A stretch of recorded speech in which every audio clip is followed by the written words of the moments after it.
Welcome once again, dear student. Today we will read the remaining part of chapter 6. And chapter 6 was weavers, iron smelters and factory owners. So let's start the chapter. Our point is decline of Indian textile. In this point we are going to read that कि कैसे decline हुआ Indian textile industry का, जो viewers थे उनका work कैसे बंद हो गया, इंडियन कॉटन टेक्सटाइल कहाँ अपने बिल्कुल उस पर पहुँच गई थी ऊंचाइयों पर, लेकिन एकदम से उसका कैसे डिक्लाइन हो गया। The development of cotton industry in Britain affected textile producers in India in several ways. जो डेवलपमेंट था कॉटन इंडस्ट्री का ब्रिटेन के अंदर, उसने इंडिया के अंदर अलग अलग तरीके से यहाँ का जो टेक्सटाइल प्रोड्यूसर्स थे उनको अफेक्ट किया। पहला, Indian textile now had to compete with British textile in the European and American markets. पहला तो ये कि जो इंडियन टेक्सटाइल था अब उसे ब्रिटिश टेक्सटाइल को कम्पीट करना था यूरोपियन और अमेरिकन मार्केट्स के अंदर। Second was exporting textile to England also become increasingly difficult since very high duties were imposed on Indian textile imported into Britain. दूसरा, ये जो एक्सपोर्ट करना था टेक्सटाइल को इंग्लैंड के अंदर वो बहुत ज़्यादा डिफ़िकल्ट हो गया था, उसके अंदर बहुत ज़्यादा हाई ड्यूटीज़ लगा दी गई थी, जिसकी वजह से जो इंडियन टेक्सटाइल था उसको ब्रिटेन में इंपोर्ट करना बहुत ज़्यादा मुश्किल हो गया था। By the beginning of the 19th century English made cotton textile successfully ousted Indian goods from their traditional market in Africa, America and Europe. 19th century के स्टार्टिंग तक जो ब्रिटिशर्स थे वो कॉटन टेक्सटाइल को सक्सेसफुली इंडिया के बाहर यहाँ से बने हुए सामानों को ले जाकर अपने ट्रेडिशनल मार्केट यानी कि अफ्रीका, अमेरिका और यूरोप में उनको बेचते थे। Thousand of viewers in India were now thrown out of employment. हज़ारों जो वीवर्स थे वो अब उनका रोजगार छूट गया था। Bengal weaver were the worst hit. सबसे बुरी हालत तो बंगाल के वीवर्स की थी। English and European companies stopped buying Indian goods and their agents no longer gave out advance to weavers to secure supplies. और जो ब्रिटिशर्स थे उन्होंने, जो यूरोपियन और इंग्लिश कंपनी थी, उन्होंने इंडियन गुड्स को बाय करना बंद कर दिया था। जो एजेंट्स थे वो अब इंडिया से, यहाँ के वीवर्स से सामान को नहीं खरीदते थे। Distressed weavers wrote petition to the government to help them. और जो परेशान वीवर्स थे उन्होंने गवर्नमेंट को पिटिशन भी लिखी इसके लिए। Now I will give you a small description of a letter which was wrote by a widowed spinner to a Bengali newspaper दर्पण। आई एम स्पिनर, मैं एक स्पिनर हूँ, मैं बहुत ज़्यादा सफ़र कर रही हूँ, मैं ये एक लेटर लिख रही हूँ इस पेपर में पब्लिश कराने के लिए, प्लीज़ इसको पब्लिश कर दीजिए। When my age was 22 I become a window with 3 daughters। जब मेरी एज 22 साल की थी, मैं 3 बेटियों के साथ, मेरी 3 बेटियां थी और मेरे हस्बैंड की डेथ हो गई थी। मेरे हस्बैंड ने अपने पीछे कुछ भी नहीं छोड़ा था। I sold my all jewellery for his Shraddha ceremony. और उनका अंतिम संस्कार करने के लिए मैंने अपनी सारी ज्वेलरी बेच दी। When we were on the verge of starvation God showed me a way by which we could save our self. जब मेरे पास कोई भी रास्ता नहीं था, हम भूखे मर रहे थे, तो मुझे एक रास्ता दिखा और जिससे कि मैं अपने आप को बचा सकूं, और मैंने तकली और चरखे के ऊपर धागे को स्पिन करना स्टार्ट कर दिया, यानी कि मैंने धागा बुनना ना शुरू कर दिया चरखे से। The weavers used to visit our house and buy the चरखा yarn at the 3 टॉल्स पर रुपी। 1 रुपये में 3 टॉल्स को आते थे वीवर्स मेरे घर पे और चरखे पे बने हुए धागे को लेके जाते थे। Whatever amount wanted I advance from the weavers I could get for the asking. मैंने कहा भी कि मुझे एडवांस में पैसे चाहिए और मुझे उसकी ज़रूरत थी। This saved us from cares about food and cloth. इस जो बचत होती थी, जो भी हम कमाते थे, उससे हमारा खाना और कपड़े की पूर्ति हो जाती थी। कुछ सालों में आई गॉट टुगेदर ₹28। मैंने 28 रुपये जोड़े और इससे मैंने मेरी बड़ी बेटी की शादी की। देन ऐसे ही मैंने बाकी दोनों बेटियों की भी शादी की। नाउ फॉर 3 years, लेकिन अब पिछले 3 सालों से we 2 women, mother in law and me, मैं और मेरी सास, हम दोनों औरतें, वांट टू ऑफ फूड, हमारे पास खाने के लिए खाना नहीं है। The weavers do not call at the house for buying yarns. धागा खरीदने के लिए वीवर्स मेरे घर पे नहीं आते। Not only this, if the yarn is sent to market it is still not sold even at the 1/4 the old prices. और अगर मैं इसी धागे को बेचने के लिए मार्केट जाती हूँ तो जो पहले वाले दाम से उनसे 4 गुना सस्ता इसको खरीदा जाता है पुराने प्राइजेस के कंपैरिजन में। मैं नहीं जानती कि क्या हुआ। मैंने बहुत सारे लोगों से इसके बारे में पूछा। उन्होंने मुझे कहा कि अब बड़े स्केल पर ही अगर आप धागा बनाओगे तो वो इम्पोर्ट होगा। The weavers buy that yarn and weave, तभी वीवर्स धागा खरीदेंगे और उसको इम्पोर्ट करेंगे और उसको वीव करेंगे। People can not use the cloth out of this yarn, इस धागे से बने कपड़े को लोग इस्तेमाल नहीं करेंगे। इसी तरह 2 महीने हो गए और मेरे पास करने के लिए कुछ भी नहीं है।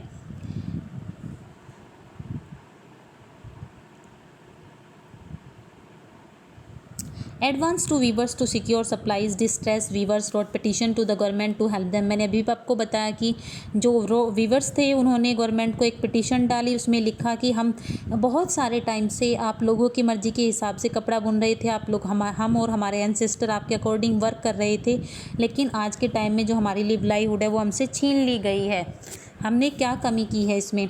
But worse was still to come, लेकिन कुछ भी सुधार नहीं आया। By the 1830s British cotton cloth flooded Indian market, 1830 में जो ब्रिटेन के अंदर बना हुआ कॉटन क्लॉथ था वो इंडियन मार्केट में अच्छी तरह से बेचा जाने लगा। In fact by the 1880s 2/3 of all the cotton clothes Warne by Indians were made of cloth produced in Britain. 1880 तक तो ये हालात हो गए कि जो ब्रिटेन में कपड़ा प्रोड्यूस होता था लगभग इंडिया की 2/3 मार्केट में इंडिया के लोग वही कपड़ा खरीद कर पहनने लगे थे। This affected not only specialist weaver but also spinners, इसने न केवल स्पेशलिस्ट वीवर्स को अफेक्ट किया बल्कि इससे स्पिनर्स भी, वीवर्स के साथ साथ स्पिनर्स भी अफेक्ट हुए। Thousand of rural women who made a living by spinning cotton thread were rendered jobless, हजारों की संख्या में जो ग्रामीण महिलाएं थी उनसे उनकी आजीविका छिन गई, वो बेरोजगार हो गई। Handloom weaving did not completely die in India, लेकिन जो हथकरघा उद्योग था, जो हाथ से कपड़ा बनाने का उद्योग था इंडिया में, ये पूरी तरह ख़त्म नहीं हुआ था। This was because some type of clothes could not be supplied by machines, क्योंकि कुछ तरह के ऐसे कपड़े होते थे, कुछ टाइप्स के ऐसे क्लोथ्स होते थे जो मशीन से नहीं बनाए जा सकते। How could machines produce saris with intricate border और cloths with traditional woven pattern, कैसे एक मशीन एक साड़ी को बना सकती है, प्रोड्यूस कर सकती है जिसमें बॉर्डर पर अलग तरह की कढ़ाई का काम हो और जिसे ट्रेडिशनल पैटर्न में वीव किया जाए। These had wide demand not only amongst the rich but also amongst the middle classes, और इस तरह की साड़ियों की डिमांड बहुत ज़्यादा थी, न तो केवल अमीरों में ही बल्कि मिडिल क्लास फैमिलीज़ के अंदर भी। Note did the textile manufacturers in Britain produce the very course cloth use by the poor people in India, और ना ही जो टेक्सटाइल मैन्युफैक्चरर्स थे ब्रिटेन के वो बहुत ज़्यादा ख़राब क्वालिटी का कपड़ा बनाते थे जिसको कि भारतीय, जो गरीब भारतीय लोग हैं वो उसका इस्तेमाल कर सके। You must have heard of Solapur in western India and Madura in south India, आपने सोलापुर जो वेस्टर्न इंडिया में है और मदुरा जो साउथ इंडिया में है उनके बारे में सुना होगा। These two towns emerge at important new centres of weaving in the late 19th century. Late 19th century में ये दोनों टाउन बहुत इंपॉर्टेंट सेंटर्स थे वीविंग के। बाद में during the national movement Mahatma Gandhi urged people to boycott imported textile and use handspun and hand woven clothes. बाद में महात्मा गांधी ने लोगों को जो विदेशी कपड़ा था उसको बाइकआउट करने के लिए बोला और हाथ से बने हुए कपड़े का यूज़ करने के लिए बोला। Khadi gradually become a symbol of nationalism, khadi राष्ट्रता का प्रतीक बन गई। Charkha came to be represent India, चरखे ने इंडिया को रिप्रेजेंट किया। And it was put at the centre of the tricolour flag of Indian National Congress adopted in 1931, और 1931 में इंडियन नेशनल कांग्रेस ने जिस ट्राई कलर फ्लैग को adopt किया उसके सेंटर में भी चरखे को ही रिप्रेजेंट किया गया। What happen to the weavers and spinners who lost their livelihood, क्या हुआ उन वीवर्स और स्पिनर्स के साथ जिन्होंने अपनी जीविका को खो दिया था। बहुत सारे वीवर्स एग्रीकल्चर लेबर बन गए, यानी कि मजदूर बन गए, खेतों में काम करने लगे। कुछ लोगों ने माइग्रेट करना शुरू कर दिया गाँव से शहरों की तरफ काम की तलाश में। And yet others went out of the country to work in plantation in Africa and South America, और उनमें से कुछ लोग प्लांटेशन के वर्क में चले गए, देश से बाहर चले गए, अफ्रीका और साउथ अमेरिका में जाकर प्लांटेशन में जाके मजदूरी करने लगे।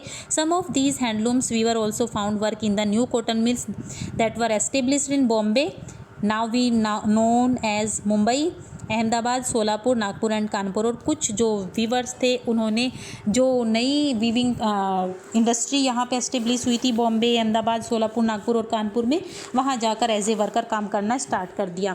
कॉटन मिल्स केम अप, कैसे इंडिया के अंदर कॉटन मिल्स बनी, फर्स्ट कॉटन मिल कब सेटअप हुई। The first cotton mill in India was set up as a spinning mill in Bombay in 1854। 1854 में सबसे पहले इंडिया के अंदर फर्स्ट कॉटन मिल सेटअप की गई। From the Early 19th century, Bombay had grown as an important port for the export of raw cotton from India to England and China. 19th century से ही बॉम्बे एक इम्पोर्टेंट पोर्ट रहा है जहाँ से raw cotton को इंडिया से England और चाइना में एक्सपोर्ट किया जाता था. It was close to the vast black soil tract of western India where cotton was grown. यहाँ पर काली मिट्टी पाई जाती है और काली मिट्टी में कॉटन बहुत अच्छे से ग्रो होती है. When the cotton textile mills came up they could get supplies of raw material with S. और जब यहाँ कॉटन टेक्सटाइल मिल बनी तो उसके लिए रॉ मटेरियल की सप्लाई भी बहुत ईजीली होने लगी. By the 19th century over 84 mills started operating in Bombay. 84 mills start हो गई थी बॉम्बे के अंदर. इनमें से जो ज़्यादातर मिल्स थी वो पारसी और गुजराती बिजनेसमैन्स ने एस्टेब्लिश की थी, जिन्होंने चाइना से के साथ ट्रेड करके बहुत सारा पैसा कमाया था. Mills came up in other cities. तो दूसरे शहरों में भी मिल आई. पहली मिल जो अहमदाबाद में थी वो स्टार्ट हुई थी 1861 में. Year later a mill was establish in Kanpur in United Provinces. Growth of cotton mills led to a demand for labour. बढ़ती हुई कॉटन मिल्स के लिए लेबर की भी डिमांड बढ़ने लगी. Thousand of poor peasants, artisans और agriculture labourer move to the cities to work in the mill. और इन मिल में काम करने के लिए हज़ारों की संख्या में गरीब किसान, कारीगर और जो खेतियार मजदूर थे उन्होंने शहरों की तरफ मूव करना स्टार्ट कर दिया. In the first decade of its existence, the textile factory industry in India faced many problems. शुरुआत के लगभग 10 सालों में जो टेक्सटाइल फैक्ट्री इंडस्ट्री थी इंडिया के अंदर उसने बहुत सारी प्रॉब्लम्स को फेस किया. It found it difficult to compete with the cheap textile imported from Britain. इसने अपने आप को बहुत ज़्यादा इसको कठिनाइयाँ हुई कम्पीट करने में. जो चीप टेक्सटाइल था जो ब्रिटेन से इंपोर्ट किया जाता था उससे कम्पीट करना बहुत मुश्किल था. बहुत सारी कंट्रीज़ के अंदर गवर्नमेंट ने इंडस्ट्रियलाइजेशन को सपोर्ट करना स्टार्ट कर दिया था. उस पर हैवी और उसके इम्पोर्ट पर हैवी ड्यूटीज़ लगा दी थी. This eliminated competition and protected infant industries. The colonial government in India usually refuse such protection to local industry. और जो कॉलोनियल गवर्नमेंट थी इंडिया के अंदर उसने यहाँ की जो लोकल इंडस्ट्री थी उनको प्रोटेक्शन देने से भी मना कर दिया था. The first major spurt in the development of cotton factory production in India therefore was during the first world war when textile import from Britain declined and Indian factories were called upon to produce cloth for military supplies. सबसे पहले जो major development हुआ cotton factory के production में India के अंदर वो था फर्स्ट वर्ल्ड वॉर के ड्यूरिंग, जब टेक्सटाइल को इम्पोर्ट किया गया. ब्रिटेन ने मना कर दिया टेक्सटाइल को इम्पोर्ट करने से तो इंडियन फैक्ट्रीज़ को बुलाया गया और मिलिट्री सप्लाईज़ के लिए जो भी क्लॉथ प्रोड्यूस किया वो इंडियन फैक्ट्रीज़ ने किया. Now we will discuss about the sword of Tipu Sultan and which was made of wood steel. We begin the story of Indian steel and iron metallurgy by recounting the famous story of Tipu Sultan, who ruled Mysore till 1799, fought 4 wars with the British and died fighting with his sword in his hand. ये कहानी हम शुरू करते हैं भारतीय steel और iron की, metal की, जो स्टार्ट होती है एक फेमस स्टोरी के साथ टीपू सुल्तान की, जो मैसूर के सुल्तान थे. 1799 तक उन्होंने मैसूर पर रूल किया और ब्रिटिशर्स के साथ 4 वॉर्स इन्होंने लड़े और एक वॉर को लड़ते हुए अपनी स्वॉर्ड अपने हाथ में लिए हुए फाइट करते हुए इनकी डेथ हो गई. Tipu's legendary sword are now part of valuable collection in museum in England. Tipu की जो लेजेंडरी स्वॉर्ड थी वो आज भी एक बहुत कीमती कलेक्शन के रूप में इंग्लैंड के म्यूजियम में मौजूद है. But do you know why the sword was so special? क्या आप जानते हो कि वो स्वॉर्ड इतनी स्पेशल क्यों थी? The sword had an incredibly hard and sharp edge that could easily rip through the opponent's armor. ये जो स्वॉर्ड थी ये बहुत ज़्यादा हार्ड थी. इसका जो एज था वो इतना शार्प था कि ये इजीली जो ओपोनेंट थे उनके आर्मर को कट कर सकता था, इजीली रिप कर सकता था. This quality of sword came from a special type of high carbon steel called वुच, which was produced all over South India. ये जो क्वालिटी थी इस स्वॉर्ड की ये एक स्पेशल तरह के कार्बन स्टील से आई थी जिसे वुच के नाम से जाना जाता है, जो साउथ इंडिया में प्रोड्यूस होती थी. Which steel was when made into sword produce a very sharp edges with a flowing water pattern. एक flowing water pattern की हेल्प से बहुत शार्प एज बनाया जाता था इन swords का. This pattern came from very small carbon crystal embedded in the iron. इस pattern के लिए बहुत छोटे छोटे कार्बन क्रिस्टल को एम्बेड किया जाता था आयरन के साथ. Francis Buchanan, who toured through Mysore in account of the technique by which wood steel was produced in many hundred of smelting furnaces in Mysore. 1800 में मैसूर के अंदर फ्रांसिस बुचनैन नाम के एक इंग्लिश मैन आए और उन्होंने टीपू की सुल्तान के डेथ के बाद और उन्होंने इस वुड स्टील की टेक्निक के बारे में इंफॉर्मेशन कलेक्ट की कि कैसे सैकड़ों स्मेल्टिंग जो फर्नेस को जला के उनको बना के पिघला के लोहे को तब ये बनती थी ये तलवारें. In these furnaces iron was mix with charcoal and put inside small clay pots. In furnaces के अंदर इन भट्टियों के अंदर आयरन को मिक्स किया जाता था चारकोल के साथ और उनको क्ले के पोट्स में रख दिया जाता था, छोटे छोटे क्ले के पोट्स में रख दिया जाता था.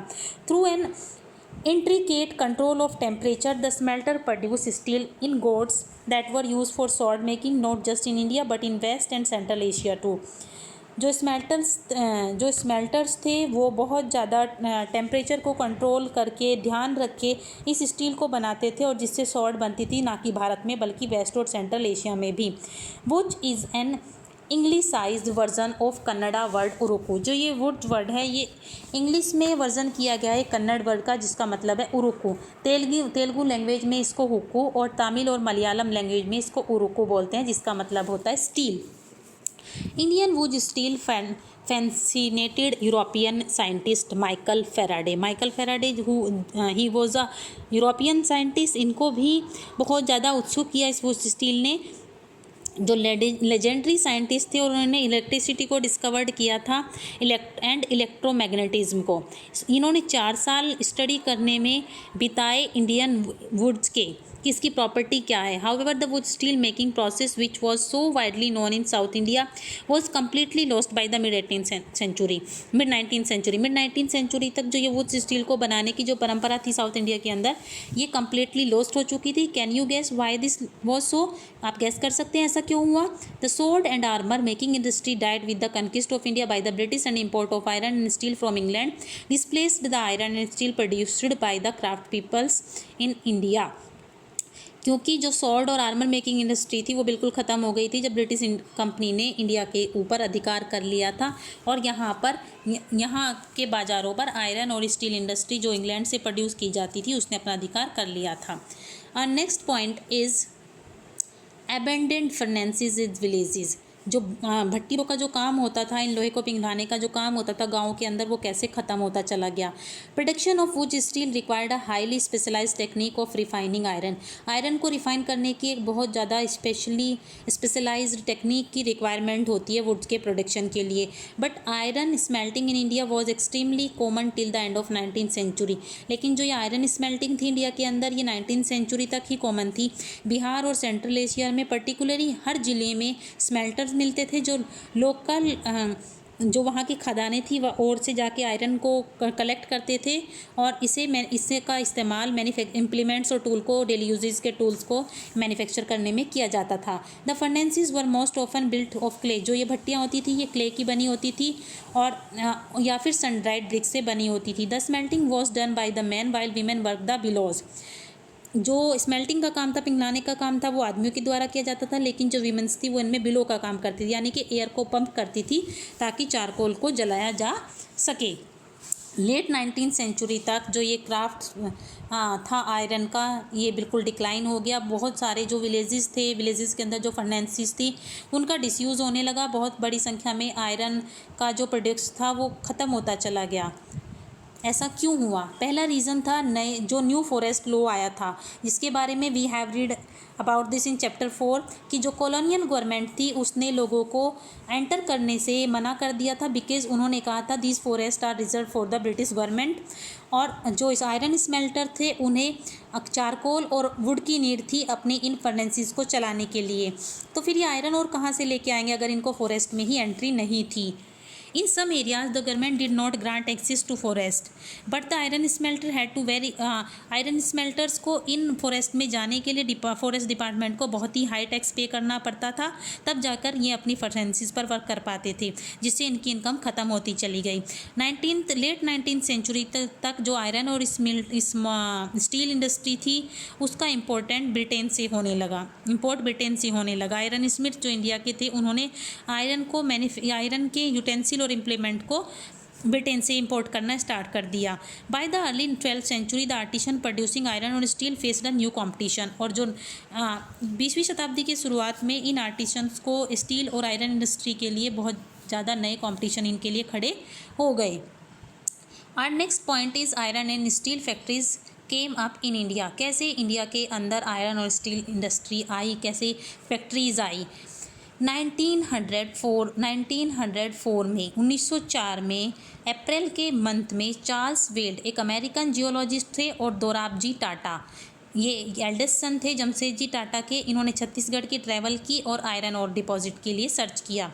इन्होंने बहुत सारे महीने बिताए और अच्छी क्वालिटी के आयरन सोर्स को ढूंढने के लिए, और इन्होंने इंडिया के अंदर सबसे पहले modern iron and steel plant को सेटअप करने की प्लान बनाया। जमशेदजी टाटा ने डिसाइड किया कि वो लार्ज पार्ट स्पेंड करेंगे अपने जो उनके पास कमाई है और एक बड़ी आयरन और स्टील इंडस्ट्री इंडिया में सेटअप करेंगे। But this could not be done without identifying the source of fine quality of iron ore. लेकिन ये जब तक पॉसिबल नहीं था जब तक अच्छी क्वालिटी की आयरन ओर का पता ना चल जाए, इसके सोर्स का पता ना चल जाए। One day after travelling for many hours in the forest, Weld और Dorabji came upon a small village and found a group of man and women carrying basket loads of iron ore. एक दिन घूमते हुए बहुत घंटों के बाद जंगलों में वेल्ड्स और दोराबजी एक छोटे से गाँव में आए और उन्होंने आदमी और औरतों के ग्रुप को पाया कि वो अपने सर पर आयरन ओर को बास्केट्स में भर के लेके जा रहे हैं। These peoples were the Agarias. ये ट्राइबल ग्रुप्स थे, अगारिया ट्राइबल ग्रुप्स था। जब इन लोगों ने पूछा कि आपको ये आयरन ओर कहाँ से मिली, जो अगारियाज ने एक हिल की तरफ जो काफ़ी दूर थी उसकी तरफ पॉइंट आउट किया। वेल्ड और दोराबजी इस हिल पर पहुँचे और उन्होंने घने जंगलों को पार करते हुए इस हिल पर पहुँचे। On exploring the hill, geologists declared that they had at last found that they had been looking for। और जो जियोलॉजिस्ट थे उन्होंने बाद में ये बोला कि हमने उस चीज़ को पा लिया जिसकी तलाश में हम इतने टाइम से लगे हुए थे। Rajhara hills had one of the finest ore in the world. दुनिया की सबसे अच्छी आयरन और राजहारा हिल्स पर मिलती है। दुनिया की सबसे अच्छी आयरन ओर में से एक है Rajhara hills. But there was a problem, लेकिन एक समस्या थी। The region was dry and water necessary for running the factory was not be found nearby. पास में कोई बहता हुआ पानी नहीं था और फैक्ट्री को सेटअप करने के लिए बहते हुए पानी की किसी रिवर की नीड थी। The Tatas had to continue the search for a more suitable place to set up their factory. और टाटा ने कंटिन्यू रखा एक ऐसी जगह की तलाश करना जहाँ पर जो मोर सुटेबल हो ऐसी फैक्ट्री को सेटअप करने के लिए। अगारियाज ने उनकी हेल्प की आयरन ओर को के सोर्स को डिस्कवर करने में, और बाद में भिलाई स्टील प्लांट को सेटअप किया गया। कुछ सालों के बाद लार्ज एरिया फॉरेस्ट का क्लियर किया गया रिवर साबर नेरखा नदी के किनारे पर, और वहाँ पर एक फैक्ट्री स्टार्ट की गई और इस टाउनशिप को, इस इंडस्ट्रियल टाउनशिप को नाम दिया गया जमशेदपुर। ये एक शहर है हमारी कंट्री के अंदर आज भी, जमशेदपुर। यहाँ पर पानी था, आयरन और पास में ही थी, और टाटा आयरन और स्टील कंपनी, शॉर्ट में हमको इसको बोलते हैं TISCO, टिस्को, ये सेटअप हुई और यहाँ से 1912 में स्टील प्रोड्यूस होना स्टार्ट हो गया। टिस्को वॉज अपॉर्चुन टाइम, एक अपॉर्चुन टाइम था टिस्को का सेटअप होना। Although the late 19th century India was importing steel that was manufactured in Britain. 19th century से पहले इंडिया इंपोर्ट करता था स्टील ब्रिटेन से, जो वहाँ पे मैन्युफैक्चर होके आती थी। Expansion of railway in India had provide a huge market for rails that Britain produced.